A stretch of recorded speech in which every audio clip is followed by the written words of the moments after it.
નમસ્તે બાળકો, આજે આપણે કરીશું ધોરણ 2 ગુજરાતી પાઠ 10 કામ કરીએ કલક કલક. એમાં પહેલા પ્રશ્નમાં કવિતા છે, સ્વાધ્યાય પોથી સોલ્યુશનમાં. તો આપણે બીજા પ્રશ્નથી શરૂઆત કરીશું. એમાં વાંચો અને સાચું ચિત્ર પસંદ કરીને એક ક્રમમાં લખો. તો એમાં નીચે તમને 4 વાક્યો આપેલા છે અને 4 ચિત્રો આપેલા છે. તો પહેલા ચિત્રમાં આવશે ત્રીજું, ફૂલડે ઉડે પતંગિયા.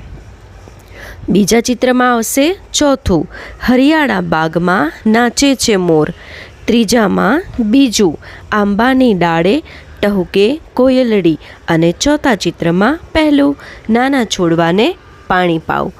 ત્યારબાદ ત્રીજો પ્રશ્ન જોડકા જોડોનો છે. એમાં સૌથી પહેલાં બાગની સામે આવશે ત્રીજું, દોડી જાઉં. બીજું, છોડવાની સામે આવશે પાંચમું, પાણી પાઉં. ત્રીજું, કોયલની સામે આવશે પહેલું, ગાઉં ગાઉં. અને ચોથું, પતંગિયા પકડવાની સામે આવશે બીજું, જાઉં જાઉં. પાંચમું, મોરલો બોલે તો એની સામે આવશે ચોથું, મેં. પ્રશ્ન 4, સાચો વિકલ્પ પસંદ કરી ખરાની નિશાની કરવાની છે અને પ્રશ્નનો ઉત્તર આખા વાક્યમાં લખવાનો છે. પહેલું છે, ક્યાં દોડી જાઉં. તો તમને અહીંયા 2 ચિત્રો આપેલા છે. એ ચિત્રમાંથી જે સાચું હોય ત્યાં ખરાની નિશાની કરવાની છે. તો બાગનું ચિત્ર સાચું છે, એમાં ખરાની નિશાની કરો અને વાક્યમાં લખો, બાગમાં દોડી જાઉં. બીજું, કોને પાણી પાઉં. તો છોડને, અને વાક્ય આવશે, નાના છોડને પાણી પાઉં. ત્રીજું, કોની સાથે ગાઉં. તો ચિત્ર કોયલનું છે અને વાક્ય આવશે, કોયલ સાથે ગાઉં. ચોથું, કોને પકડવા જાઉં. તો ચિત્રમાં શું આવશે, પતંગિયું, અને વાક્ય, પતંગિયાને પકડવા જાઉં. પ્રશ્ન 5માં મિત્રો સાથે વાતચીત છે, તો એ તમારે જાતે વાંચવાનું. અને 6માં નીચેના કામ તમે જાતે કરો છો કે કોઈ તમને મદદ કરે છે તે જોડીને બતાવવાના છે. પહેલું, દૂધ પીવું. તો એ નાના બાળકનું જે ચિત્ર છે એની સામે જોડવાનું, એટલે કે હું જાતે કરું છું. દફતર ધોવું. તો એ મમ્મીના ચિત્ર સાથે જોડવાનું. બોટલ ભરવી. તો એ હું જાતે કરું છું. બૂટ મોજા પહેરવા. તો એ બી હું જાતે કરું છું. કપડાં પહેરવા. તો એ મમ્મીના ચિત્ર સાથે જોડવાનું. લેસન કરવું. તો એ હું જાતે કરું છું. પછી મોઢું ધોવું. તો એ પણ હું જાતે કરું છું. બીજી લાઈનમાં કપડાં ગોઠવવા. તો એ મમ્મીના ચિત્ર સાથે. બ્રશ કરવું. તો એ આપણા ચિત્ર સાથે. વાળ ઓરવા. તો એ પણ મમ્મીના ચિત્ર સાથે. નાહવું. તો એ હું જાતે કરું છું. દફતર ગોઠવવું. તો એ પણ આપણા ચિત્ર સાથે જોડવાનું. પછી નાસ્તાનો ડબ્બો ભરવો. તો એ દાદીમાના ચિત્ર સાથે. અને જમવું. તો હું જાતે જમું છું. હવે પ્રશ્ન 7, પ્રશ્ન 6ની યાદીમાં ન હોય એવા 4 કામ લખવાના છે. તો પહેલું છે, બાગમાં પાણી પાવું. બીજું, વાસણ લૂછવા. ત્રીજું, અનાજ સાફ કરવું. અને ચોથું, કંપાસ ગોઠવવો. પ્રશ્ન 8, તમારા મિત્રો કયા કામ જાતે કરે છે તે પૂછીને લખો. જો એમણે એક નમૂનો પણ આપેલો છે, એ પ્રમાણે આપણે બધા જ વાક્યમાં લખવાનું છે કે તમારા મિત્ર કયા કયા કામો જાતે કરે છે. તો પહેલું છે, જય જાતે નાય છે અને કપડાં પહેરે છે. કર્મ જાતે ઉઠે છે અને બ્રશ કરે છે. ઓમ જાતે દફતર ભરે છે અને કંપાસ ભરે છે. મિત જાતે યુનિફોર્મ પહેરે છે અને ટાઈ બનાવે છે. જીત જાતે નાસ્તાનો ડબ્બો ભરે છે. વીર જાતે દફતરમાં પુસ્તકો ગોઠવે છે. વંશ જાતે દૂધ પીએ છે અને ગ્લાસ ધુએ છે. ત્યાર પછી પ્રશ્ન 9, નીચે આપેલા કામ તમારા ઘરમાં કોણ કરે છે તે લખો. તો સૌથી પહેલું, કપડાં ધોવા. તો એમાં આવશે મમ્મી. બીજું, સફાઈ કરવી. તો મમ્મી. ખરીદી કરવી. તો મમ્મી. રમવા જવું. તો હું. વાર્તા સાંભળાવવી. તો દાદા. ગીતો સંભળાવવા. તો પપ્પા. 7મું, નાસ્તો બનાવવો. તો મમ્મી. 8મું, રસોઈ બનાવવી. તો મમ્મી. 9મું, ઇસ્ત્રી કરવી. તો મમ્મી. 10મું, પુસ્તકો ગોઠવવા. તો હું. 11, વાસણ ધોવા. તો મમ્મી. 12, અનાજ વીણવું. તો દાદી. 13 બગીચામાં પાણી પાવું તો દાદા, અને 14મું પાણી ભરવું તો મમ્મી. હવે પ્રશ્ન 10, ઘરમાં તમે મમ્મીને કઈ કઈ રીતે મદદ કરો છો તે લખો. એક વાક્ય અહીંયા લખેલું જ છે રસોઈ બનાવવામાં, તો બીજું આપણે લખીશું બહારથી વસ્તુ લાવવામાં. ત્રીજું ખાનામાં વસ્તુઓ ગોઠવવામાં. ચોથું દાદાને છાપું આપું છું. પાંચમું દાદીને બગીચામાં મદદ કરું છું. 6 ધોયેલા વાસણ લૂછવામાં. 7મું પસ્તી ગોઠવવામાં. અને 8મું રૂમની સફાઈ કરવામાં. એના પછી પ્રશ્ન 11 મિત્ર સાથે વાતચીત છે, તો એ તમારે જાતે વાંચવાનો. અને પ્રશ્ન 12 પહેલાં શું પછી શું એ ક્રમમાં ગોઠવવાનું છે. તો એમાં પહેલું છે ઘરમાં પોતું કરવું, તો એમાં છોકરી પહેલાં ડોલ લે છે, એમાં પહેલો નંબર. પછી ડોલમાં પાણી ભરે છે, એમાં બીજો નંબર. અને પછી પોતું કરે છે, એમાં ત્રીજો નંબર. બીજું શાક લેવા જવું, તો એમાં થેલી લે છે પહેલાં, એમાં પહેલો નંબર. પછી બજારમાં જાય છે, એનો બીજો નંબર. અને પછી શાકભાજી ખરીદે છે, એનો ત્રીજો નંબર. અને ત્રીજું દફતર ભરવું, તો એમાં પહેલાં દફતરની ચેન ખોલો, પછી એમાં બધી ચોપડીઓ મૂકો, અને પછી ત્રીજું ચિત્ર એની ચેન બંધ કરી દો. હવે ચોથું ચિત્ર રૂમાલ ધોવો, તો એમાં સૌથી પહેલાં રૂમાલ ઉપર સાબુ લગાવવાનો, પછી બ્રશ ઘસવાનું, અને ત્રીજું ડોલમાં પાણીમાં સરસ રૂમાલ ધોઈ નાખવાનો. હવે પ્રશ્ન 3 ગીતમાં ખૂટતા શબ્દો લખવાના છે, તો એમાં શું આપેલું છે બા પેલા બાગમાં દોડી દોડી જાઉં, નાના છોડવાને પાણી પાઉં પાઉં પાઉં, આંબાની ડાળે ટહુકે કોયલડી, કોયલડીની સાથે ગાઉં ગાઉં ગાઉં, ફૂલડે ફૂલડે ઉડે પતંગિયા, હું તો એને પકડવા જાઉં જાઉં જાઉં, હરિયાળા બાગમાં નાચે છે મોરલો, મોરલો બોલે મેં આઉં આઉં આઉં. પ્રશ્ન 14માં તમને નાનકડી વાતચીત આપેલી છે, અને એ વાતચીત આપણે આગળ વધારવાની છે. એટલે કે ચકચક શું બોલે છે, તો ખૂબ મજા કરી. પછી કલકલ શું કર્યું કહીને, તો ચકચક આજે હું નિશાળે ગઈ હતી. તો કલકલ શું કહે છે, મારે પણ નિશાળે આવવાનું હતું, મારે નિશાળે જઈ બાળકો સાથે વાતો કરવાની હતી, કાલે જા તો મને કહેજે. બાળકો 15 અને 16 પ્રશ્નમાં તમને એક વાર્તા આપેલી છે, અને વાર્તા તમારે ભજવવાની છે એ બનીને, જેમ કે મરઘી બનો, કૂતરો બનો, એવી રીતે. અને કોણ શું બને છે એ તમારે પ્રશ્ન 17માં 16માં લખવાનું છે. તો એ પ્રશ્ન તમારે જાતે જ કરવો પડશે. હું હવે કરાવું છું પ્રશ્ન 17. તેઓ શું કહે છે તે લખવાનું છે. જેમ કે નમૂનો, ઘઉંનો દાણો વાવતી વખતે મરઘીએ શું કહ્યું, એ ઘઉંનો દાણો વાવશે કોણ. ઘઉં લડતી વખતે કૂતરો શું કહે છે, હું નહીં લડું. ઘઉં જોડતી વખતે બિલાડી શું કહે છે, હું નહીં જોડું. ઘઉં દળાવતી વખતે વાંદરો શું કહે છે, હું નહીં જાઉં. રોટલી બનાવતી વખતે મોર શું કહે છે, હું નહીં બનાવું. પ્રશ્ન 18માં નીચે આપેલા પ્રશ્નોના ઉત્તર લખો. પહેલું મરઘીનું નામ શું હતું, તો જવાબ મરઘીનું નામ કરમી હતું. બીજું મરઘીને શું જડ્યું, જવાબ મરઘીને ઘઉંનો દાણો જડ્યો. ત્રીજું ઘઉં દળાવવા ક્યાં જવાય, જવાબ ઘઉં દળાવવા ઘંટીએ જવાય. ચોથું આ વાર્તામાં નહીં શબ્દ કેટલી વાર આવે છે, જવાબ 20 વાર. પાંચમું વાર્તાના શીર્ષક શું છે, જવાબ કામ કરીએ કલક કલક. હવે પ્રશ્ન 19, એમાં ચિત્ર જોઈ સમજી અને યોગ્ય ક્રમ આપવાનો છે. મરઘીએ પહેલાં કોને અને પછી કોને કામ સોંપ્યું હતું, તો પહેલામાં આવશે કૂતરો, બીજામાં બિલાડી, ત્રીજામાં વાંદરો અને ચોથામાં મોર.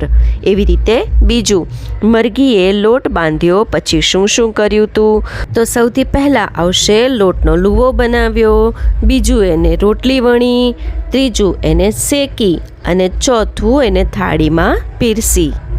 એવી જ રીતે ત્રીજું મરઘીએ ઘઉંનો દાણો વાવ્યો પછી શું શું કર્યું હતું, તો પહેલાં કૂંપણ ફૂટી, દાણો વાવ્યા પછી એમાંથી નાનકડો છોડ આવ્યો, અને પછી ત્રીજું એમાં પાંદડા ફૂટ્યા, અને પછી ચોથું એમાં ઘઉંના દાણા બેઠા.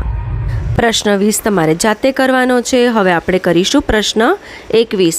એમાં સાચા વાક્ય સામે સાચાની નિશાની અને ખોટા વાક્યની સામે ખોટાની નિશાની કરવાની અને સાચા વાક્યને ફરીથી લખવાના અને ખોટા વાક્યને સુધારીને લખવાના. એમાં પહેલું છે મરઘીનું નામ ક્લક હતું, તો આ વાક્ય ખોટું છે. મરઘીનું નામ કર્મી હતું. બીજું, મરઘીએ જુવારનો દાણો વાવ્યો, ખોટું. મરઘીએ ઘઉંનો દાણો વાવ્યો. ત્રીજું, છોડ પર લીલા કચ્છ પાંદડા આવ્યા, સાચું. છોડ પર લીલા કચ્છ પાંદડા આવ્યા. ચોથું, ઘઉંના દાણા માથે ઉંબીઓ દેખાય, ખોટું. ઘઉંના છોડ માથે ઉંબીઓ દેખાય. પાંચમું, ઉંબીઓમાં બાજરી ભરાઈ, ખોટું. ઉંબીઓમાં દાણા ભરાયા. છઠ્ઠું, મરઘીએ ઘઉં લણી લીધા, સાચું. સાતમું, મોરલાએ ઘઉં જુડી લીધા, ખોટું. મરઘીએ ઘઉં જુડી લીધા. આઠમું, મરઘી લોટ લઈ ઘંટીએ ગઈ, ખોટું. મરઘી ઘઉં લઈ ઘંટીએ ગઈ. નવમું, મરઘીએ રોટલી વણી પછી લોટ બાંધ્યો, તો ખોટું. મરઘીએ લોટ બાંધ્યો પછી રોટલી વણી. 10મું, રોટલીમાં તેલની સુગંધ આવી, ખોટું. રોટલીમાં ઘીની સુગંધ આવી. 11મું, સૂરજનો તડકો રોજ મરઘીને જોવા આવે, ખોટું. સૂરજનો તડકો રોજ છોડને જોવા આવે. 12મું, મરઘી રોટલી ખાઈ ગઈ, સાચું. હવે પ્રશ્ન 22. નીચેના પ્રશ્નોના ઉત્તર લખો. પહેલું, મરઘીએ કયા કયા કામ કર્યા? તો એમાં જવાબમાં પહેલો જવાબ, મરઘીએ ઘઉંનો દાણો વાવ્યો. બીજું, મરઘીએ ઘઉં લણી લીધા. ત્રીજું, મરઘીએ ઘઉં જુડી લીધા. ચોથું, મરઘીએ ઘઉં ઘંટીએ દળાવ્યા. અને પાંચમું, મરઘીએ રોટલી બનાવી. બીજો પ્રશ્ન, સૂરજ રોજ શું કરવા આવે છે? જવાબ, સૂરજ રોજ ખેતરમાં ઘઉંનો છોડ કેવડો થયો એ જોવા આવે છે. ત્રીજું, બિલાડીએ ઘઉં લડવા બાબતે શું કહ્યું? જવાબ, બિલાડીએ ઘઉં લડવા બાબતે કહ્યું કે હું નહીં વણણું. ચોથું, મોરલાએ ઘઉં ઝૂડવા બાબતે શું કહ્યું? જવાબ, મોરલાએ ઘઉં ઝૂણવા બાબતે કહ્યું કે હું નહીં ઝૂણું. પાંચમું, મરઘીએ રોટલી શા માટે ખાધી? જવાબ, મરઘીએ ઘઉંનો દાણો વાવ્યો, ઘઉં લણ્યા, ઝૂણ્યા, દળાવ્યા અને રોટલી બનાવી, તેથી રોટલી ખાધી. છઠ્ઠું, શું શું ઉગાડી શકાય? જવાબ, બાજરી, ઘઉં, ચણા, તુવેર, કપાસ, શાકભાજી વગેરે ખેતરમાં ઉગાડી શકાય. સાતમું, શું શું દળાવી શકાય? જવાબ, બાજરી, ઘઉં, ભંટી, જુવાર, મકાઈ, ચોખા વગેરે ઘંટીમાં દળાવી શકાય. આઠમું, ઘઉંમાંથી શું શું બનાવી શકાય? જવાબ, ઘઉંમાંથી રોટલી, શીરો, સુખડી, ભાખરી વગેરે બનાવી શકાય. હવે પ્રશ્ન 23. વાંચો, સમજો અને ખાનામાં ખાલી જગ્યામાં નો, ની, નું, ના લખીને નીચેનું વાક્ય પૂરું કરો. જેમ કે પહેલાંમાં લખેલું જ છે લાલ અક્ષરથી, નું ઝાડ, વડનું ઝાડ. પછી વડની ટોચ પર, વડનું એક ઝાડ, બીજામાં વડની ટોચ પર માળો, ત્રીજામાં માળામાં ચકલીના 2 ઈંડા, ચોથામાં ઈંડાનો સફેદ રંગ, પાંચમામાં માળામાં ચકલીના 2 બચ્ચા, છઠ્ઠામાં એક બચ્ચાની ચાંચ નાની. અને એની નીચે ચિત્ર જુઓ. ચિત્રની વસ્તુઓ ખાલી જગ્યામાં ક્યાં આવશે તે સમજીને લખવાની છે. અને એની નીચે પહેલું, કાવ્યાની ખુરશી, તો એની પાસે શું આવશે? માળા, વીંટી. કાવ્યાનું પર્સ, તો ફ્રોક, દફતર. ત્રીજું, કાવ્યાના ચશ્મા, તો એની પાસે મોજા, રમકડા. ચોથું, કાવ્યાનો ગ્લાસ, તો એની પાસે કંપાસ, દડો. હવે બાળકો, આગળ વધતા પહેલાં જો મારી ચેનલ પર નવા હો તો લાઈક અને સબસ્ક્રાઈબ કરવાનું ભૂલતા નહીં, જેથી આવા બધા જ વિષયના સ્વાધ્યાય પોથી સોલ્યુશનના અને પાઠના વિડીયો તમને મળતા રહે. તો ચાલો હવે આગળ વધીએ. પ્રશ્ન 25માં ચિત્રો જોવાના છે અને પ્રશ્ન 26માં ચિત્ર જોઈને એક વાક્ય લખવાનું છે. પહેલું વાક્ય એમણે લખેલું જ છે કે હું બૂટ મોજા પહેરું છું. બીજું આપણે લખીએ હું બ્રશ કરું છું. ત્રીજું હું ક્રિકેટ રમું છું. ચોથું હું વાંચન કરું છું. પાંચમું હું છોડને પાણી પાઉં છું. અને છઠ્ઠું હું ચિત્રમાં રંગ પૂરું છું. પ્રશ્ન 27. પ્રશ્ન 26માં તમારા લખેલા વાક્યમાં બીજું વાક્ય ઉમેરીને લખવાનું છે. જેમ કે પહેલું આપેલું હતું કે હું બૂટ મોજા પહેરું છું, અને પછી આપણે શું ઉમેરવાનું કે પછી રમવા જાઉં છું. તો આપણે જે લખ્યું હતું કે હું બ્રશ કરું છું, તો એમાં આપણે ઉમેરીશું કે હું જાતે ઉઠું છું પછી બ્રશ કરું છું. એવી રીતે ત્રીજું હું ક્રિકેટ રમું છું એવું આપણે લખ્યું હતું, તો એમાં શું ઉમેરશું? હું રમતના કપડાં પહેરું છું પછી રમું છું. ચોથું હું વાંચન કરું છું, તો એમાં શું ઉમેરશું કે હું ગૃહ કાર્ય કરું છું પછી વાંચન કરું છું. પાંચમું હું છોડને પાણી પાઉં છું એવું આપણે લખ્યું હતું, તો શું ઉમેરશું? હું કુંજામાં પાણી ભરું છું પછી પાણી પાઉં છું. છઠ્ઠું હું ચિત્રમાં રંગ પૂરું છું, તો એમાં ઉમેરવાનું છે કે હું ચિત્ર દોરું છું પછી રંગ પૂરું છું. આવી રીતે પ્રશ્ન 28 અભિનય કરો, ઓળખો ને લખો. એમાં રોહન શું અભિનય કરે છે કે બ્રશ કરવાનો, તો આપણે શું લખવાનું? રોહન બ્રશ કરે છે. બીજામાં પ્રિયા હાથ ધોવાનો અભિનય કરે છે, તો આપણે વાક્ય શું લખીશું? પ્રિયા હાથ ધુએ છે. દર્શન કપડાં ધુએ છે, તો આપણે આખું વાક્ય બનાવીને લખવાનું દર્શન કપડાં ધુએ છે. એના પછી નવ્યા કચરો વાળે છે. સોહમ માથું ઓળે છે. પ્રશ્ન 29માં વાંચો અને ઘરમાં તમને આવું કોણ કહે છે તે લખો. ચાલ ભણવા બેસ એવું કોણ કહે? તો પપ્પા. હાથ ધોઈને જમવા બેસ એવું મમ્મી બોલે. ટીવી બંધ કર એવું પપ્પા કહે. બ્રશ બરાબર કર એવું મમ્મી બોલે. મહેમાનને પાણી આપ એવું પપ્પા કહે. ઓછું બોલ એવું કોણ કહે? તો મમ્મી. વિચારીને લખ એવું મમ્મી કહે. ચાવી ચાવીને જમ એવું મમ્મી કહે. તોફાન ન કર એવું પપ્પા કહે. શાંતિથી બેસ એવું મમ્મી કહે. હવે તમે શું કહો? જલ્દી ઉઠ તો મમ્મી, ચૂપ રહે તો પપ્પા. આપણે પણ થોડા વાક્ય લખવાના છે, તો આપણે 5-6 વાક્ય લખીએ. ત્રીજું કલોલ કાઢો, તો કોણ કહે? એવું શિક્ષક. મારું બેટ ક્યાં છે? તો એવું કોણ કહે? ભાઈ. મારી પેન તે લીધી એવું કોણ કહે? તો બેન. અને એવી રીતે પ્રશ્ન 30માં એવું જ છે કે કોણ શું કહે છે તેમની જેમ જ બોલો અને લખો. મમ્મી કેવું બોલે? બેટા જિજ્ઞેશ હવે વાંચવા બેસ. તો તમારે લખવાનું અને તમારે એવી જ રીતે બોલીને પણ બતાવવાનું. બીજું પપ્પા શું બોલે? ચૂપ રહે, અવાજ ન કર. પછી દાદા કેવું બોલે? મારા ચશ્મા તે લીધા છે. અને દાદી બાગમાં પાણી પાવામાં મદદ કર. અને ભાઈ પાંચમું મારો દડો નહીં લેવાનો તારે. પછી બહેન મારી સ્કેલ પાછી આપ. અને શિક્ષક છાના માના બેસો એવું બોલે ને.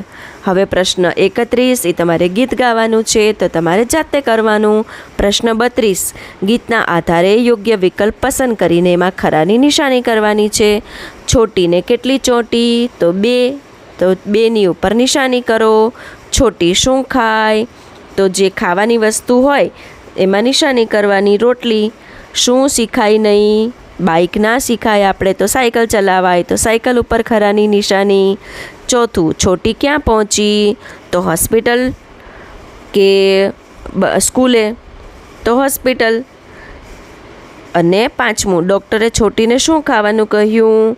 તો દાળ ભાત ખાવાનું કહ્યું કે બીજું કંઈ? તો દાળ ભાત ઉપર નિશાની કરશો, કેમ કે ડૉક્ટરે એને દાળ ભાત ખાવાનું કહ્યું હતું. તમારે છે ને કવિતા વાંચવાની પહેલાં અને આખી સમજીને પછી એના જવાબ આપવાના, તો તમને જાતે પણ જલ્દી આવડી જશે.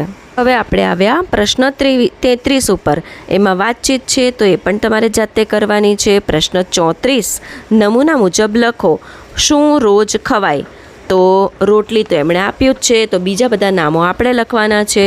શાક, દૂધ, ભાખરી, રોટલો, છાશ એ બધું રોજ ખવાય. પછી શું ક્યારેક ખવાય?